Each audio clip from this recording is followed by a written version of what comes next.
السلام علیکم ناظرین، اس کیس کے آغاز میں آپ دیکھیں گے کہ خلیل اور تاتار رشیا میں ان دونوں لڑکوں کے مرنے کے بعد اپنی جان بچانے کے لیے بھاگ رہے ہوتے ہیں۔ وہ لوگ ان پر لگاتار فائر کر رہے ہوتے ہیں، دونوں پتھروں کی آڑ لے لیتے ہیں۔ تاتار کہتے ہیں کہ مجھے اپنی دعا دیں خلیل صاحب۔ خلیل کہتا ہے کہ جب میں اشارہ دوں تم میری طرف آ جانا۔ اتنے میں خلیل ایک پتھر پھینکتے ہیں جس پر فائر لگتا ہے۔ تاتار اس کا فائدہ اٹھا کر خلیل کے پاس پہنچ جاتے ہیں۔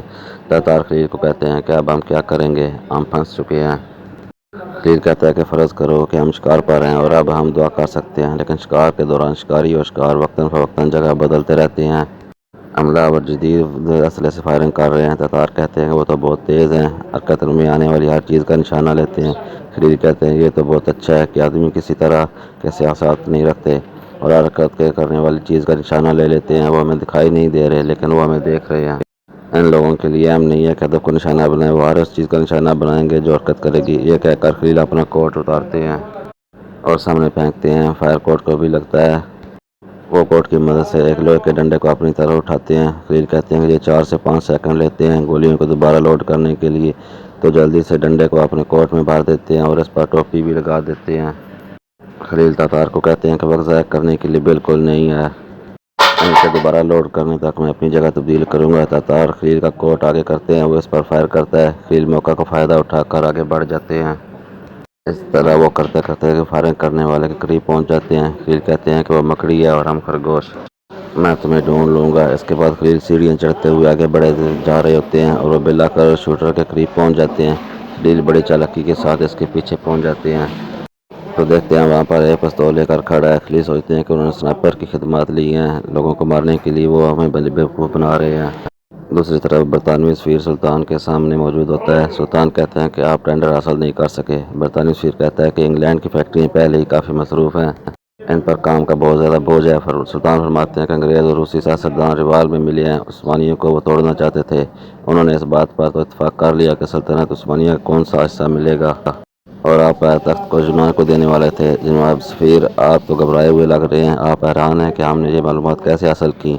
ہو سکتا ہے کہ آپ میں سے ایک نے ہمارے لیے کام کرتا ہو، کہ شاید اس نے بتا دیا کہ 2 شہنشاہ ہمارے پاس دستخط کے منتظر ہیں۔ برطانوی سفیر کہتا ہے کہ ہمارا بادشاہ ہندوستان روانہ ہوا ہے۔ سلطان کہتے ہیں کہ کیونکہ وہ ہم سے بہت زیادہ خوفزدہ تھا۔ اتنے میں تحسین پاشا مسکراتے ہوئے اندر آتے ہیں۔ سلطان فرماتے ہیں کہ انگلینڈ کے سفیر نے آپ نے بتایا کہ ہم ہندوستان کا دورہ کرنے جا رہے ہیں؟ تحسین پاشا کہتے ہیں جی بالکل جناب، لیکن میں نے ان کو کوئی غلط معلومات نہیں دی۔ برطانوی کہتا ہے کہ ہمارا شہنشاہ بغیر وجہ کے ہندوستان روانہ ہوا ہے۔ سلطان کہتا ہے کہ یہ سفیر، سلطان فرماتے ہیں یہ سفر ان کے لیے بہترین ہوگا۔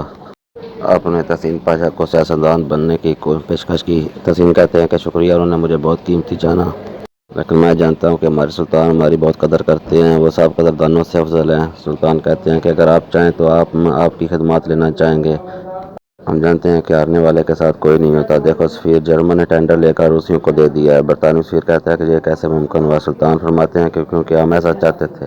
اب پورٹلو فیکٹری میں ہنگامہ برپا ہو چکا ہوگا اور روسیوں کو روسی فسادات کی دھمکیاں اب مزید فائدہ مند نہیں ہوں گی۔ روسی سوچیں گے کہ یہ فسادات آپ نے شروع کروائے ہیں۔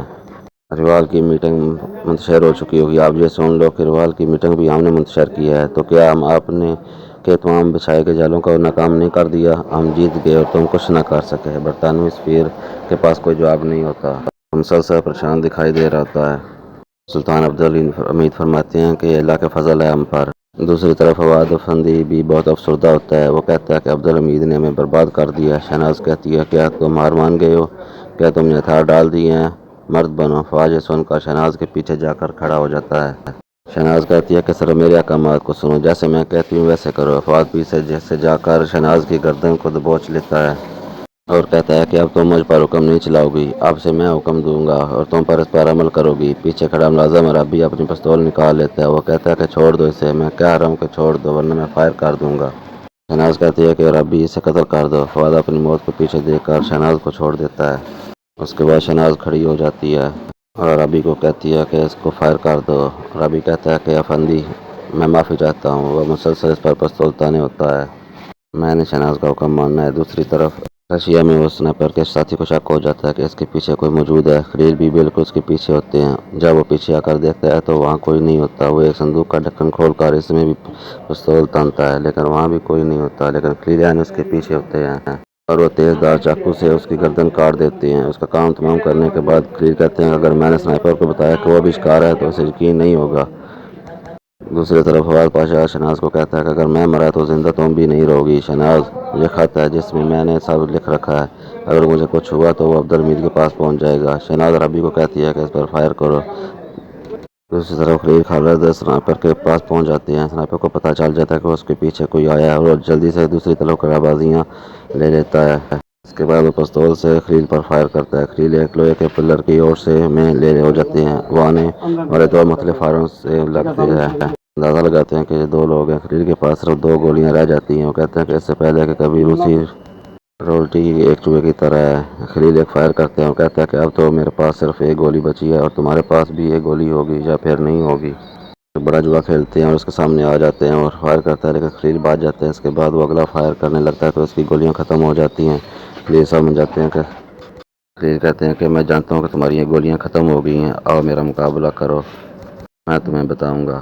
دوسری طرف ربی فائر کرتا ہے لیکن اس کی پستول میں بھی گولی نہیں ہوتی۔ شہناز کہتی ہے کہ میں جانتی تھی کہ یہ ایک دن آئے گا اور تم احتیاط برتو گے، لہذا تم نے قتل ہو جانے کی صورت میں ایک ہاتھ چھوڑ دیا ہوگا تاکہ وہ خط ہمیں تباہ کر دے۔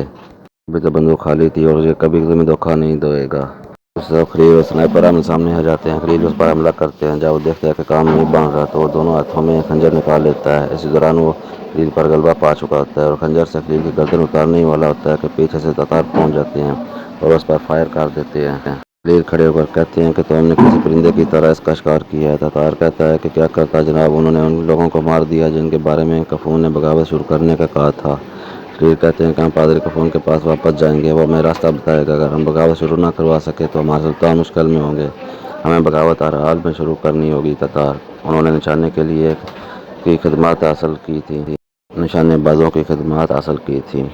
چلو اب ہم رائفل اور سنائپر کو اس جگہ واپس لے کر جاتے ہیں، ہم قاتل کو نیچے پھینک دیں گے، جب اس کا مالک آئے گا تو سمجھے گا کہ اس نے ٹھیک کام کیا ہے، شاید اس طرح میں کچھ وقت مل جائے۔ دوسری طرف سلطان نے عمرے کو طلب کر رکھا ہوتا ہے۔ وہ کہتے ہیں کہ اب ہماری باری ہے، اب ہم اقدام کریں گے، بلکان میں کریں گے جہاں وہ افراتفری پھیلانا چاہتے ہیں۔ ہماری بلکان میں سرزمینیں ہیں جو وہ ہم سے لینا چاہتے ہیں۔ آپ نے بلکان کی سیاست کا مطالعہ کیا ہے نا؟ وہ عمرے کہتا ہے، برطانوی بادشاہ، آسٹریا ہنگری کا بادشاہ اور روسی سٹسٹ حکمران، آپ کو کیا لگتا ہے کہ ہم سے لینے کے لیے کون سا طریقہ استعمال کریں گے؟ عمرے کہتا ہے کہ برطانوی یونان اور رومیوں کے ساتھ کاروبار کر رہے ہیں، روس بلغاریوں کی حمایت کرتا ہے، آسٹریلین کروشیا اور سربیا کی حمایت کرتا ہے۔ سلطان کہتا ہے کہ ہر ایک کے اپنے منصوبے ہیں، ہمارا منصوبہ کیا ہوگا؟ عمرے کہتا ہے بلکان کی سب سے طاقتور ریاست عثمانی ہے، لیکن اگر وہ متحد ہو جائیں، سلطان فرماتے ہیں، تو ہم جنگ کا کھیل کھیلیں گے۔ پاچا، ہماری ریاست بلکان کی سب سے طاقتور ریاست ہے، پھر ہمارے بعد بلغاریہ کی ریاست ہے جو ہمارے ماتحت ہے، پھر یونان، سربیا اور رومانیہ کی ریاستیں ہیں۔ عمرے کہتا ہے کہ ہماری سیاست کیا ہے؟ سلطان فرماتے ہیں کہ ہمارے پاس 2 راستے ہیں، اگر یہ 4 ریاستیں متحد ہو کر ہمارے خلاف جنگ کرتی ہیں تو ہمارے لیے مشکل ہوگی، دوسری طرف ہمیں ایک اپنا الگ متحد ہو کر نظام بنانا ہوگا، ہم اتحاد کرتے ہیں تو ہم ان سے باری ہوں گے۔ دوسری طرف رشیا میں خلیل، تتار اور عثمان اسپتال پہنچتے ہیں۔ وہ پادری کفون کے کمرے میں جاتے ہیں لیکن بیڈ خالی ہوتا ہے۔ خلیل کہتے ہیں کہ پادری کفون کہاں ہے؟ کیا ہوا؟ ملازم کہتا ہے کہ وہ ٹھیک ہو گیا، انہیں آرام کی ضرورت تھی لیکن اس نے ہماری نہیں سنی، وہ یہاں سے چلے گئے ہیں۔ دوسری طرف رابط کا فون ٹروچکی سے ملتا ہے۔ ٹروچکی کو کہتے ہیں کہ آپ کو اچھی دکھائی دے رہے ہیں۔ ٹروچکی کہتے ہیں جس دوست کو میں نے آپ کے پاس بھیجا تھا کہ آپ کی حالت اس نے کی ہے؟ کفون کہتا ہے کہ یہ تم نے اسے بھیجا تھا۔ ٹروچکی کہتا ہے کہ ہاں، بظاہر لگتا ہے کہ میں نے یہ غلط کیا ہے۔ کفون کہتا ہے کہ فکر نہ کرو، یہ اس نے نہیں کیا۔ ٹروچکی کہتا ہے کہ مجھے خوشی ہوئی کہ اس نے تمہیں گمراہ نہیں کیا، کیا فسادات شروع ہو گئے ہیں؟ کفون کہتا ہے کہ نہیں، میں نے اسے اصل کارکنوں کے نام نہیں بتائے جو کہ فسادات شروع کرتے ہیں، کیونکہ میں اس پر بھروسہ نہیں کر سکتا تھا۔ ٹروچکی کہتا ہے کہ میں یہاں کیوں ہوں؟ کیونکہ میں ناانصافی اور استحصال کے خلاف تھا۔ اب تو سامراجی طاقتیں متحد ہو رہی ہیں، برطانیہ روس زیادہ استحصال کرتے ہیں، مزدوروں کی مزدوری چوری کرتے ہیں، کیا ابھی وقت نہیں آیا؟ کیا آپ اپنے کارکنوں کی طاقت کو مزدوروں کے حق میں استعمال نہیں کریں گے؟ اب آپ کی مرضی ہے، لیکن میں خلیل خالد کا یقین کرتا ہوں کیونکہ وہ ایک انصاف پسند حکمران کا سپاہی ہے، مجھے اس پر پورا اعتبار ہو چکا تھا، اس لیے میں نے اس کو آپ کا نام بتایا تھا۔ دوسری طرف سلطان بڑھئی والے کمرے میں کام کر رہے ہوتے ہیں۔ تحسین پاشا وہاں آتے ہیں۔ سلطان فرماتے ہیں کہ کیا خلیل خالد نے کوئی پیغام بھیجا ہے؟ تحسین پاشا بتاتے ہیں کہ ابھی تک تو نہیں بھیجا۔ سلطان فرماتے ہیں کہ روسیوں نے ریلوے کا ٹینڈر لے لیا جب روسی فیکٹری کام کا آغاز کرے گی تو ان کا کام آسان ہو جائے گا۔ تحسین کہتے ہیں کہ جناب کیا ہم وہاں پر کسی کو خلیل خالد کی مدد کے لیے نہیں بھیجیں گے؟ سلطان فرماتے ہیں کہ خلیل خالد کی طرف سے آپ بالکل پریشان نہ ہوں، وہ ون مین آرمی کی طرح ہے۔ وہ اپنا مقصد پورا ہونے کے بعد ہم اپنی چالیں چلیں گے۔ وہ وقت ہوگا جب ہم حملہ کریں گے پاشا، اور اب وہ وقت بہت قریب ہے جب ہم حملہ کریں گے۔ تین پاشا یہ سن کر خوش ہو جاتے ہیں۔ دوسری طرف فؤاد پاشا ایک دوسرے پاشا کے پاس اس کے دفتر میں پہنچتے ہیں۔ اس کے ہاتھ میں ایک خط ہوتا ہے۔ وہ آ کر کرسی پر بیٹھ کر کہتا ہے کہ میں آپ کے لیے کچھ خط پڑھنا چاہتا ہوں، اگر آپ کے پاس کچھ وقت ہو پاشا۔ پاشا کہتا ہے کیا یہ میرے لیے؟ فؤاد کہتا ہے کہ نہیں، آپ نے لکھے ہیں۔ پاشا کہتا ہے کہ پڑھیں، دیکھیں میں نے کیا لکھا ہے۔ فؤاد خط پڑھتا ہے اور کہتا ہے کہ عزیز قیمتی خاندان کے مندوبین، ہم ہتھیاروں کی تجارت کرنے والے افراد کے ساتھ آپ کے تعلقات کے بارے میں جانتے ہیں۔ میں آپ کو منافع بخش معاہدہ کی پیشکش کرنا چاہتا ہوں۔ میرے پاس قابل ذکر مقدار میں اسلحہ موجود ہے۔ اس سے جلدی سے خط لے کر اس کے ٹکڑے کر دیتا ہے۔ فؤاد کہتا ہے کہ اس کی ضرورت نہیں تھی، آپ نے یہ خطوط کئی بار لکھے ہیں، میرے پاس وہ بھی موجود ہیں، لیکن فکر نہ کریں، میں یہاں بھی یہ بتانے آیا ہوں کہ وہ مجھے ہتھیار آمنے خریدنے ہیں۔ بدلے میں تم میرے ساتھ ہوگے، نہ کہ عبدالحمید کے ساتھ، مطلب میری اطاعت کرو گے، تم میرے پاشا بن جاؤ گے۔ اگر تم قبول نہیں کرتے تو جو اسلحہ آپ نے یونان کی جنگ کے دوران رکھا تھا اسے بیچنا چاہتے ہیں تو آپ کا سلطان جان جائے گا، اس کا تعلق ریاست سے ہے، تم مارے جاؤ گے پاشا۔ وہ پاشا یہ سن کر بالکل زبان بند کر لیتا ہے اور شدید پریشان ہو جاتا ہے۔ فؤاد کھڑے ہو جاتے ہیں اور کہتے ہیں کہ وہاں آ جانا جہاں میں تمہیں بلاؤں گا، تم میری اطاعت کرنی ہوگی، میری اطاعت نہیں کرو گے تو تمہارا راز سلطان کو پتہ چل جائے گا۔ دوسری طرف خلیل، تاتار اور عثمان اپنی جھونپڑی کے باہر بیٹھے ہوتے ہیں۔ خلیل ساتھیوں کو کہتے ہیں کہ وہ چرچ میں ہوگا، وہ واحد جگہ ہے جہاں ہم اسے تلاش کر سکتے ہیں۔ عثمان کہتا ہے کہ کیا وہ واپس جائے گا؟ خلیل کہتا ہے کہ ہم اسے تلاش کر لیں گے، چاہے وہ واپس آئے یا نہ آئے۔ عثمان کہتا ہے کہ برسوں کی محنت 2 گولیوں سے ختم ہو گئی، وہ تنظیم سنبھالنے کے لیے تو کارکنوں پر کیسے یقین کر سکتے ہیں؟ خلیل کہتے ہیں کہ ثبوت اندازے لگانے بند کر دو، انشاءاللہ وہ ان 2 پر یقین نہیں کرتے ہوں گے، بغاوت شروع کرنے کا کوئی راستہ ضرور ہوگا۔ اتنے میں انہیں کچھ آہٹ سنائی دیتی ہے۔ وہ کھڑے ہو جاتے ہیں۔ اتنے میں پادری کا فون خود ان کے سامنے چل کر پہنچ جاتے ہیں۔ خلیل کہتے ہیں کہ پادری صاحب ہم آپ کو ابھی تلاش کرنے کے لیے روانہ ہونے والے تھے۔ تاتار کہتا ہے کہ جناب کفون، ہم بڑی مشکل میں ہیں، وہ آدمی جن کے نام آپ نے بتائے تھے وہ تو مارے گئے۔ کفون یہ سن کر بالکل بھی حیران نہیں ہوتا۔ خلیل کہتا ہے کہ آپ ان 2 آدمیوں کو زیادہ پسند نہیں کرتے تھے کیا؟ شاید کفون کہتا ہے کہ ہاں، میں بالکل نہیں پسند کرتا تھا کیونکہ وہ روس کی خفیہ پولیس کے جاسوس تھے، وہ ان دونوں کے لیے کام کر رہے تھے۔ خلیل کہتے ہیں کہ اچھا، تو ہمارے مطلوبہ لوگ پھر تو زندہ ہوں گے۔ پادری کہتا ہے کہ ہاں بالکل وہ زندہ ہیں، پہلے مجھے تم پر یقین نہیں تھا اس لیے میں نے غلط نام دیے، پھر میں نے ٹوچکی سے بات کی، وہ تم پر اعتبار کرتا ہے، اب میں بھی تم پر اعتبار کرتا ہوں۔ خلیل کہتے ہیں کہ جب ہم پایا تخت واپس پہنچیں گے تو میں بتاؤں گا سوگوتلو عثمان کی اس ٹریجڈی کون تھا، ابھی میرا سر مت کھاؤ۔ خلیل کہتا ہے کہ پادری اب ہم کیا کریں گے؟ کفون کہتا ہے کہ ہم فیکٹری جائیں گے اور اصل کارکنوں کے ساتھ بغاوت کریں گے۔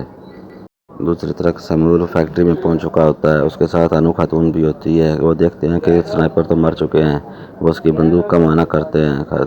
انو خاتون کہتی ہے کہ اسے مار دیا گیا، لگتا ہے کہ وہ بہت زیادہ باصلاحیت تھے۔ سمور کہتا ہے کہ ہاں، وہ بہت باصلاحیت ہے، شخص کے بارے میں جانے بغیر کہ کام مکمل نہیں کرنا چاہتا تھا وہ مار دیا جاتا ہے، اور میں نے اسے مطلوبہ معلومات دی لیکن اس وجہ سے اس کی موت واقع ہوئی، کاش اس نے یہ نہ پوچھا ہوتا کہ وہ کسے مارنے والا ہے۔ انو کہتی ہے کہ کیا تم نے اسے مار ڈالا ہے؟ وہ کہتا ہے کہ ہاں، میں نے اسے مار ڈالا، جس کا یہ مستحق ہے، اتنی رقم اس کے اکاؤنٹ میں بھیج دو۔ انو خاتون کہتی ہے اب کیا ہوگا؟ سمور کہتا ہے کہ صرف وہ 2 کارکن ہی بغاوت کر سکتے تھے، ان کے مرنے کی وجہ سے خلیل اب کچھ نہیں کر سکتا کہ بغاوت شروع کروا سکے، دونوں کے بغیر اب بغاوت نہیں ہو سکتی۔ ہمارا کام ختم ہو گیا اور ہم جا رہے ہیں۔ تو ناظرین، یہاں اس پوڈکاسٹ کا اختتام ہو جاتا ہے۔